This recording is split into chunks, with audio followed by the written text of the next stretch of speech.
Let's return now to our top story, and the Health Services Union is asking its president, Michael Williamson, to resign.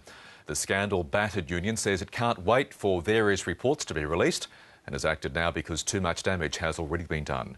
Hamish Fitzsimmons reports.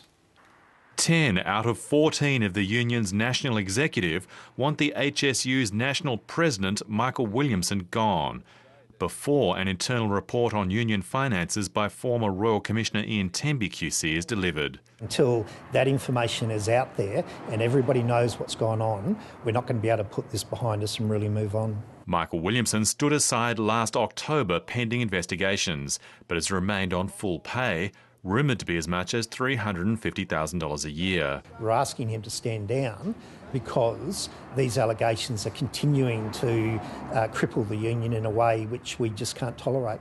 Mr Williamson, who couldn't be contacted for comment, has been accused of using union money for the benefit of a company he owns, but has not been charged with any offence. We've been waiting to find out whether in fact any of the allegations against Mr Williamson have substance. He's entitled to the presumption of innocence until he's found guilty, and we haven't got that yet. In addition to the Temby report and the Fair Work Australia investigation, which looked at present and past HSU officials, including Labor MP Craig Thompson, the HSU is also being investigated by police.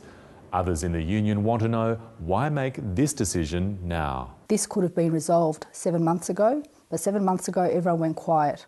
Rather than displaying unity, the calls for Mr Williamson to depart have highlighted the internal divisions within the HSU.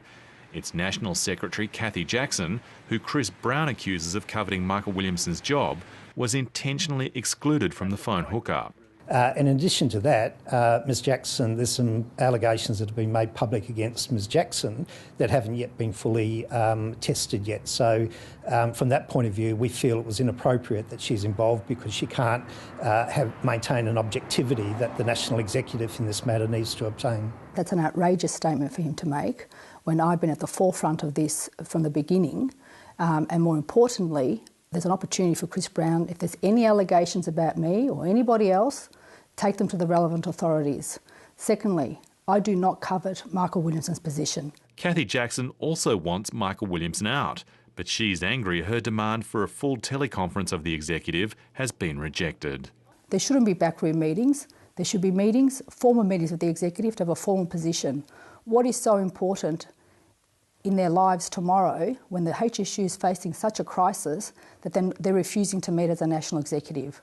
Cathy Jackson says the HSU executive should let members decide who runs the union. I think that every member of the national executive should resign en masse and that they should go to election and let the members decide who they want to see running this union to root out corruption out of this union. On Thursday, Unions New South Wales will likely dump Michael Williamson as its vice president, and the HSU says the process of ousting Mr Williamson could take several months.